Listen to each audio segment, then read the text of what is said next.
News, सच जरूरी है। नमस्कार दर्शकों, ये है MNS न्यूज नेटवर्क और आप देख रहे हैं MNS न्यूज टीवी। तो आइए देखते हैं नागपुर से आई खबर है कपिल नगर क्षेत्र से, जहां पर नराधमन बेटे ने अपने ही माता पिता का खून कर दिया।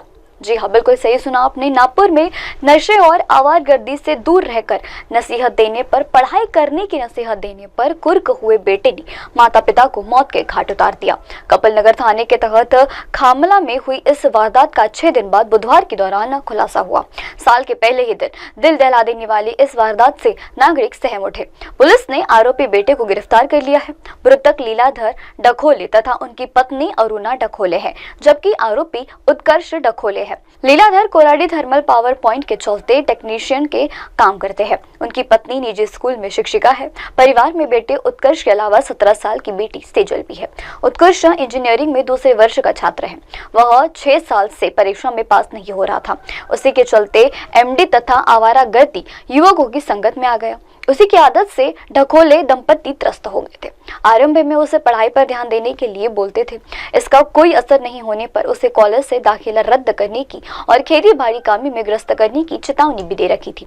इससे उत्कर्ष संताप गया था। उनका नमूना रोज ही माता पिता के विवाद में घुल जाता था। डखोले कोराडी स्थित बैलगाड़ी के निवासी रह चुके हैं। वहां उनकी पैतुन की खेती भी है। उत्कर्ष बहाने कहकर खेती में काम करने से मना कर देता था। 25 दिसंबर को उसका पिता उसी के साथ विवाद कर बाहर चले गए। पिता ने विवाद के चलते उसे चाटा जड़ दिया, जिसके बाद उसके माता पिता की हत्या करने का पुत्र ने तय किया। तो आइए सुनते हैं पूरा मामला DCP निकेत कदम से। सर, अपने पुलिस स्टेशन में, कपिल नगर पुलिस स्टेशन में एक 2 बॉडी मिली करके से आपको फोन आया, तो उस बॉडी की हत्या है या सुसाइड है?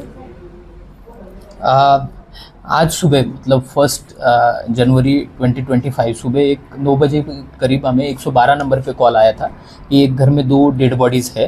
तो हमने वहाँ पे जाके चेक किया तो वो पति पत्नी की डेड बॉडीज़ थी और उनका जो पति है उनका नाम लीलाधर डाखुड़े है और पत्नी जो है अरुणा डाखुड़े है। तो फिर वहाँ पे स्पॉट पे पहुँचने के बाद वहाँ पे खून वगैरह था घर में बहुत सारा। तो प्राइमा फेसी हमें लग रहा था कि यहाँ पे कुछ तो सस्पिशियस है, इसमें कुछ हुआ रहेगा फॉल प्ले। तो ज़्यादा जानकारी लेने के बाद ऐसा पता चला कि उनका जो बेटा है, नाम है उसका उत्कर्ष डाखुड़े, ये 25 साल का है, इंजीनियरिंग का स्टूडेंट है। तो उसको हमने थोड़ी तहकीकात की, थोड़े सवाल पूछे, तो उसके बाद उसने कन्फेस किया है कि उसने ही अपने माँ बाप का खून किया है। सर, इसमें ये हत्या कौन तारीख को की और उसने हत्या करने के पीछे का कारण क्या था? और बताया जा रहा है कि उनकी मम्मी टीचर थी और उनके पिताजी थे वो आपको सोशल वर्कर भी थे। हाँ, अभी तक जो हमने इंट्रोगेशन किया है ये आरोपी का, उसमें ये प्राथमिक जानकारी आगे आई है कि वो 26 तारीख को 26 दिसंबर के दिन उसने ये सब वारदात की है कि जिसमें पहले उसने अपनी माँ को मारा, उसने गला दबा के हत्या की है, उसका ऐसा कहना है। उसके बाद उसके पिताजी बाहर थे उस टाइम पे, वो वापस आए, मतलब माँ को दोपहर के 1 बजे के करीब उसने मारा ऐसे बोल रहा है। उसके बाद पिताजी आए शाम को 5 बजे के करीब, फिर उसके बाद पिताजी को चाकू से स्टैब करके मारा, ये उसका कहना है। और वहाँ पे खून वगैरह भी मिला है, मतलब वहाँ पे स्टैबिंग तो हुई है। और इसमें जैसे कि उसके मतलब जो मृतक है, जो लीलाधर डाकुड़े थे, वो कोराडी पावर प्लांट में टेक्नीशियन करके काम करते थे। और उनकी जो अरुणा डाकुड़े है वो एक प्राइमरी टीचर थी। तो ऐसा उनका बैकग्राउंड है। इसका कारण अभी तक तो उसके साथ जितना भी इंट्रोगेट किया उससे ये कारण एक सामने आ रहा है कि वो 6 साल से इंजीनियरिंग में एडमिशन लिया हुआ था, कॉलेज कर रहा था, लेकिन कुछ विषय उसके बैकलॉग रहने के कारण उसके घर वाले बोल रहे थे, एक तो हम दूसरे कॉलेज में एडमिशन लेते हैं, दूसरे कोर्स करते हैं ITI वगैरह, लेकिन वो मान नहीं रहा था। तो घर वाले ये भी बोल रहे थे कि तुम खेती वगैरह करो, तुमसे नहीं हो पाएगा। तो उसका गुस्सा उसके मन में था कि मुझे ज़बरदस्ती ये कॉलेज से निकाल रहे हैं। तो उसने थोड़ा प्लान वगैरह करके ही फिर ऐसा किया है। सेकेंड ईयर के उसके कुछ बैक पेपर थे और इसको कोई शौक थे कि सर MD या कोई ड्रग्स का कोई शौक है क्या? देखो, अभी तक जो जानकारी मिली है उसका मोबाइल थोड़ा हमें चेक किया तो अभी तक वैसा कुछ मिला नहीं कि वो ड्रग्स वगैरह करता था या फिर इसके कोई दोस्त हो उनके साथ घूमता था।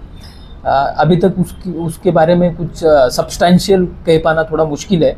थोड़ा और ज़्यादा इंट्रोगेट करने के बाद क्लियर होगा। सर इसमें घर में उनकी एक बहन भी थी, तो उसको ये सब पता था क्या कि मेरे भाई ने हत्या किया, ऐसे कोई? हाँ, जैसे कि उसने 26 तारीख को हत्या की है और 1 तारीख को हमें ये सब चीज़ें पता चली, तो बीच में 5 दिन का एक पीरियड गया है। तो उसकी बहन भी कॉलेज में जाती है, तो उसने उसकी बहन को बाहर ही उस दिन ये सब करने के बाद बाहर ही पिक किया और अपने एक चाचा रहते हैं बेलवाड़ी करके है पास में ही, वहाँ पे, तो वहाँ पे लेके गया और उसने अपने चाचा और बहन सबको ये बताया कि मम्मी पापा मेडिटेशन के लिए बेंगलोर गए हैं और वो कुछ दिनों के बाद वापस आएंगे, वहाँ पे मोबाइल वगैरह कुछ अलाउड नहीं है। तो इसलिए बाकी लोगों ने भी ज़्यादा उसको सवाल पूछे नहीं कि मेडिटेशन गए, मोबाइल अलाउड नहीं रहते हैं, लेकिन उसकी बहन उसको बार बार पूछ रही थी, लेकिन वो थोड़ा मतलब उसको मिसलीड कर रहा था अलग अलग जवाब देके, और उसने उसके पापा का मोबाइल भी उसके साथ ही रखा था, तो उसने पापा के मोबाइल से बहन को भी 27 तारीख को मैसेज ड्रॉप किया है कि हम 5 तारीख तक वापस आएंगे, इस टाइप का। तो वो मैसेज कैसे ड्रॉप किया, कितने बजे ड्रॉप किया, उसकी भी तहकीकात चल रही है अभी। सर जो उनकी सिस्टर है वो तो घर आती होंगी, जब ऊपर में ही मम्मी पापा की हत्या उसने ऊपर में ही किया है, घर के ऊपर में, तो घर में तो उसकी सिस्टर को अभी लोगों का आना जाना होगा। राइट, ये क्वेश्चन हमारे सामने भी है अभी तक, ये सवाल कि 5 दिन तक उसकी बहन घर कैसे आई नहीं, लेकिन अभी तक की जानकारी के अनुसार उनके घर में जो कार है, तो ये लड़के के पास वो कार थी, तो हर रोज़ वो अपने चाचा के घर से वो दोनों भी वहीं पे रुके हुए थे, ये भी नहीं घर आया ऐसे बोल रहा है। वो उसको कॉलेज छोड़ने जाता था, कॉलेज के बाहर ही रुकता था पूरा कॉलेज होने तक, वहाँ से उसको वो घर ना जाए इसलिए वो कॉलेज के बाहर ही रुकता था और वहाँ से फिर वापस लेके वो अपने चाचा के घर जाता था, सो दैट कि अगर गलती से भी वो घर चली गई तो ये सब ओपन हो जाएगा। तो ऐसा है अभी तक की जानकारी के अनुसार। सर उसमें एक मेन है बताया जाए कि माँ का उसने गला दबा के मारा, और ये बताया जा रहा है कि वो मेरे को कैसे मारा मैंने, मेरे को खुद को नहीं पता, ऐसा उसका कहना भी है। नहीं, वो तो सारे आरोपी ऐसे बोलते हैं कि उस टाइम पे मुझे पता नहीं क्या हो गया था इस टाइप का, लेकिन उसने गला दबा के मारा है और कुछ किया है, क्योंकि घर में बहुत जगह पे खून है। तो अभी अपनी फॉरेंसिक की टीम भी घटनास्थल पे है, हम एविडेंस कलेक्ट कर रहे हैं, इसके बाद हम पीएम करेंगे, पीएम में और क्लियर होगा कि what is the cause of the death, तो उसके बाद ही हम इन सारी चीज़ों पे कुछ बोल सकेंगे। तो इसके साथ में लड़के के साथ में और भी लोग हो सकते हैं क्या हत्या में? तो अभी तक तो ऐसा कुछ दिख नहीं रहा है जैसे प्लान किया गया है, और कुछ मोबाइल के मैसेजेस हो गए, या फिर वो घर बाहर से लॉक करना हो गया, फिर उसका अपनी बहन को हर रोज़ चाचा के यहाँ से लेके जाना छोड़ना हो गया, इस सब से थोड़ा ऐसा लग रहा है कि उसने अकेले ने किया होगा, लेकिन पॉसिबिलिटी कांट बी डिनाइड, तो हम वो सारी चीज़ें उसमें कवर करेंगे। कैमरामैन उदय जी के साथ प्राची की न्यूज़ MNS न्यूज़ टीवी के लिए। Hi, this is Abhijit Sawant and you are watching MNS News. आप देख रहे हैं MNS न्यूज, सच जरूर।